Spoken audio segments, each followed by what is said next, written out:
अस्सलाम वालेकुम वरहमतुल्लाहि वबरकातुहू। जी हमारा सफ़र नमाज इशा व तरावी के लिए इस वक्त जारी है। तो हम अपनी बचपन के कुछ शौक़ पूरे करते हैं और फिर उसके बाद आपको बताएंगे बल्कि दिखाएंगे कि आज का जो मौलवी या मुल्ला है उसकी क्या हालत हो चुकी है।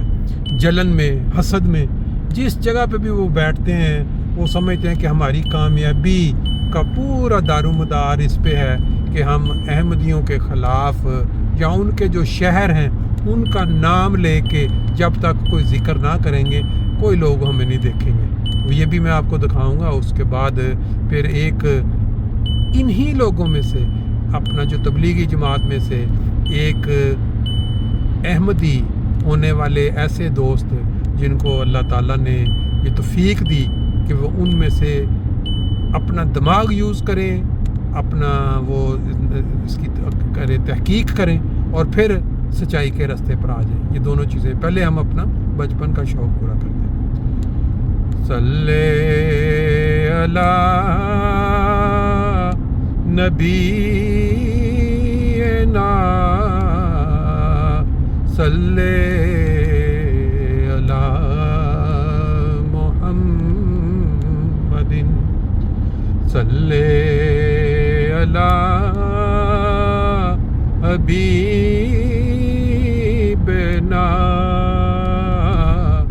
सल्ले अला मुहम्मदिन। अब सुने ज़रा ये मौलवी साहब, उनकी हालत देखें और फिर अंदाज़ा लगाएं कि हमारे मुल्क में ये जो दीन सिखाने वाले मौलवी मिंबरों पे बैठ के इनके औसां कैसे ख़ता हो चुके हैं।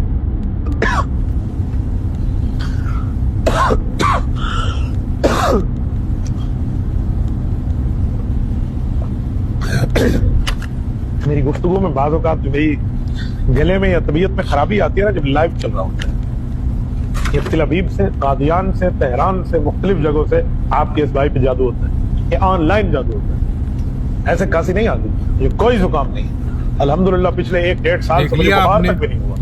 ये हालत हो चुकी है। ये सिर्फ और सिर्फ ये बराह रास्त चल रहा होता है तो जिन पर ज़द पड़ रही होती है ना, जिनके पास कोई नॉलेज नहीं, कोई इनके पास कुरान और हदीस से इस मौजू के ऊपर बात करने के लिए नुक्ता नहीं है। तो अब वो क्या करें, इसके अलावा उनके पास कोई हल नहीं है।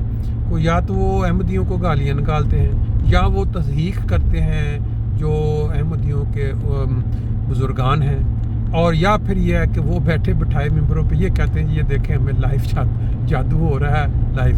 ये हालत है। चले खैर, अब दूसरे सुने कि कैसे अल्लाह ताला जो है वो इन्हीं में से उन लोगों को हदायत देता है जो कुछ अक्ल रखते हैं या वो कुछ तहकीक करना जानते हैं। सुने ज़रा उनकी बात। मौलाना साहब आए हुए हैं, मेरी बड़ी इज्जत करते थे वो, क्योंकि मैं तबलीग जमात वालों के साथ अक्सर उनकी मस्जिद में जाता था, तो वो मेरी बड़ी हेल्प भी करते थे और मैं भी जो भी अल्लाह ताला ने तौफीक दी तो मैं उनके साथ बड़ा अच्छा था और वो मेरे साथ बड़े अच्छे थे। लेकिन चूँकि स्टुटगार्ट वालों को, मेरे शहर में जहाँ मैं रहता था जर्मनी में, लोगों को पता चल गया था कि जी ये अली शहजाद जो है ना ये मिर्ज़ा साहब की किताबें पढ़ रहा है, तो इसका ईमान तो ख़राब होने जा रहा है। तो वो कभी कभी मुझे मस्जिद में, ज़ाहिर जब इमाम साहब नहीं होते थे मौलवी साहब को, तो मुझे कह देते थे नमाज़ पढ़ा दे, तो मैं भी कभी कभी नमाज़ पढ़ा देता था। तो एक दिन ये हुआ कि उन्होंने मुझे वहाँ मस्जिद में बुला लिया, तो वहाँ उन्होंने मुझे साफ कह दिया कि आइंदा आप नमाज़ नहीं पढ़ाएंगे। मैंने कहा मैं अल्लाह की फज़ल से नहीं पढ़ाऊँगा, मुझे तो कोई ज़रूरत ही ना, मुझे शौक़ है कि मैं आपका ईमान ख़राब करूँ। अगर आप समझते हैं कि मैं आगे खड़ा हो जाऊँ और आपका ईमान ख़राब हो जाएगा तो मुझे तो ये मंजूर नहीं है कि आपका ईमान ख़राब हो। लेकिन एक बात है कि जो गलत है वो गलत है, मैं तहकीक कर रहा हूँ। अगर आप कहें कि तहकीक ना कर, कहते जी अब मिर्ज़ा साहब की किताबें छोड़ दें, घर से बाहर फेंक दें, तो फिर हमें कोई इतराज़ नहीं। मैंने कहा ये कैसे हो सकता है, अब मैं तहकीक कर रहा हूँ, तहकीक को आपकी वजह से छोड़ दूँ क्यों? मैं मुसलमान आपकी वजह से तो नहीं, मैं तो अल्लाह की वजह से, अल्लाह के लिए।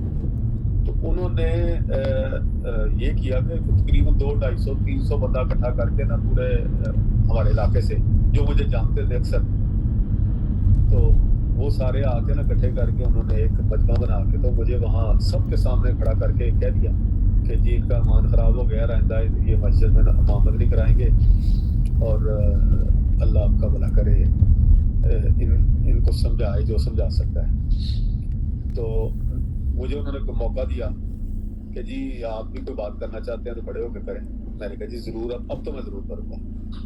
तो मैंने भी खड़ा होकर उनको ऐलान कर दिया। मैंने कहा जी देखिए, मैंने अल्लाह के लिए ये तहकीक शुरू की है और इंशाल्लाह इसको तकमील तक पहुँचाऊँगा। और अगर अल्लाह ने मेरे दिल में डाल दिया कि इमाम महदी मिर्ज़ा ग़ुलाम अहमद क़ादियानी अलैहिस्सलाम इमाम महदी हैं या जो भी वो क्लेम करते हैं, अगर अल्लाह ने मेरे दिल में डाल दिया तो फिर मुझे आप लोगों की कोई परवाह नहीं। आप यहाँ 100 बैठे हैं, 200 बैठे हैं, मुझे आपसे बिल्कुल डर नहीं लग रहा। ये आप मेरी बात लिख लें, ये आपको भी पता है कि मैं जिहादी आदमी, मैं लड़ाइयाँ झगड़ा फसाद से तो मैं डरता हूँ। लड़ाई झगड़ा दीन के लिए मैं उससे नहीं डरता, दुनिया के लिए तो मैं करता, अब छोड़ गया हूँ काफ़ी। अल्लाह ताला ने मुझे सब्र दे दिया है। अब मैं दुनिया के लिए, दुनिया का कोई मेरे साथ ज्यादती भी कर जाता है, नुकसान भी मेरा माल का कर जाता है ना, तो मैं उसको छोड़ भी देता हूँ, मैं लड़ता झगड़ता ही नहीं। लेकिन दीन के मामले में जो भी करेगा ना, तो फिर उसके साथ मैं वही करूंगा जो अल्लाह और अल्लाह के रसूल ने किया और कहा है। तो वो जनाब किसी की जरूरत नहीं हुई कुछ भी कहने की, मैं फिर जाके बैठ गया अपने मजमे में। तो वहां रात की नमाज पढ़ी और घरों में चले गए। तो फिर फ्रैंकफर्ट में एक हमारे कराची के नबी ना सल्ले अला मुहम्मदिन।